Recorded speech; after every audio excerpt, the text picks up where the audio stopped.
తెలంగాణ రాష్ట్ర సమితి working president గా కేటీఆర్ ఇవాళ బాధ్యతలు చేపట్టనున్నారు. ఈ కార్యక్రమానికి రాష్ట్ర నలుమూలల నుంచి భారీగా నాయకులు కార్యకర్తలు తరలిరానున్నారు. 20,000 మంది భారీ ర్యాలీగా కేటీఆర్ తెలంగాణ భవన్ చేరుకుంటారని పార్టీ వర్గాలు తెలిపాయి. పార్టీ ఏర్పడిన 18 ఏళ్ల తర్వాత కొత్త నాయకత్వానికి ఆహ్వానం పలికే ప్రక్రియను ఘనంగా నిర్వహించేందుకు ఏర్పాట్లు చురుగ్గా సాగుతున్నాయి. తెలంగాణ రాష్ట్ర సమితి కార్యనిర్వాహక అధ్యక్షుడిగా కేటీఆర్ పదవీ బాధ్యతలు చేపట్టనున్నారు. తెలంగాణ భవన్లో బాధ్యత స్వీకార కార్యక్రమం ఉదయం 11:56 జరగనుంది. దీనికి సంబంధించిన ఏర్పాట్లను నగరానికి చెందిన ఎమ్మెల్యేలు పర్యవేక్షిస్తున్నారు. తెలంగాణ భవన్లో వర్కింగ్ ప్రెసిడెంట్ కోసం పార్టీ కార్యాలయంలో ప్రత్యేక ఛాంబర్ ఏర్పాటు చేశారు.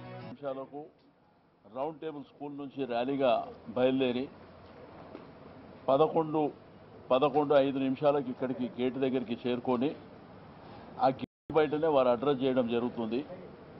అడ్రస్ చేసిన తర్వాత వారు నేరుగా గేట్ లోపలికి వచ్చి మరి ఛార్జ్ తీసుకోవడానికి వెళ్ళడం జరుగుతుంది. కాబట్టి మరి శాసనసభ్యులు కానివ్వండి, మాజీ మంత్రులు కానివ్వండి, రాష్ట్ర పార్టీ నాయకులు, నగర పార్టీ నాయకులు, మేయర్ గారు, డిప్యూటీ మేయర్ గారు, కార్పొరేటర్లు చాలామంది ముఖ్యులు వస్తారు. కాబట్టి పోలీస్ అధికారులకు కూడా రిక్వెస్ట్ చేయడం జరిగింది.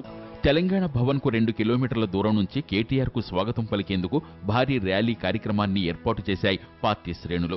సుమారు 20,000 మంది పార్టీ కార్యకర్తలు స్వాగత ర్యాలీలో పాల్గొంటారని పార్టీ వర్గాల అంచనా.